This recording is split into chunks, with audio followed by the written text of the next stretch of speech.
Nagsimula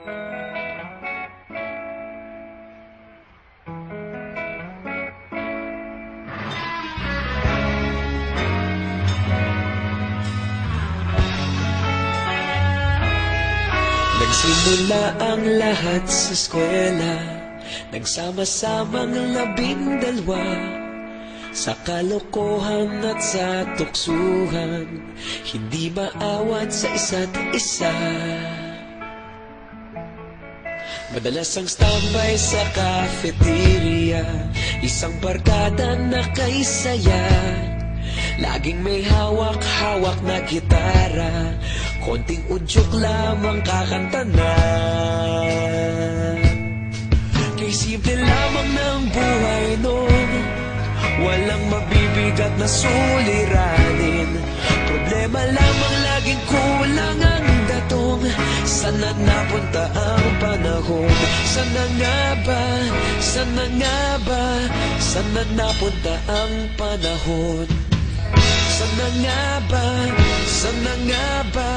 Sana napunta ang panahon? Sa unang ligaw kayo'y magkasama, magkasabwat sa pambobola, walang sikreto kayong tinatago, okay sarap ng samahang barkada.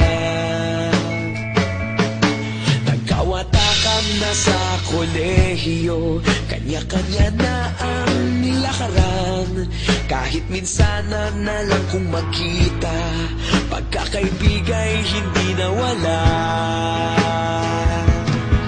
At kung saan na napadpad ang ilan, sa dating eskwela meron din naiwan, meron pa ng mga ilang nawala na lang, nakakamiss ang dating samahan.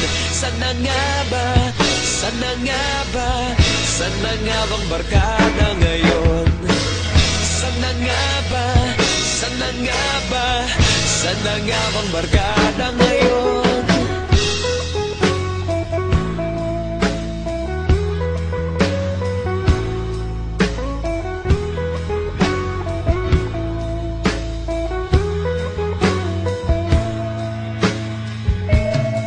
Ilang taon din ang nakalipas, wala pa sa aming tatay na nagsusumikap upang yumaman at guminhawang kinabukasan. Paminsan-minsan kami nagkikita, mga naiwan at natira, at gaya nung araw namin sa eskwela, pag magkasama'y nagwawala. Napakahirap malimutan ang saya ng aming samahan, kahit lumipas ng ilang taon, magkabarkada pa rin ngayon. Magkaibigan, magkaibigan, magkaibigan pa rin ngayon. Magkaibigan, magkaibigan, magkabarkada pa rin ngayon. Magkaibigan, magkaibigan, magkaibigan pa rin ngayon. Magkaibigan.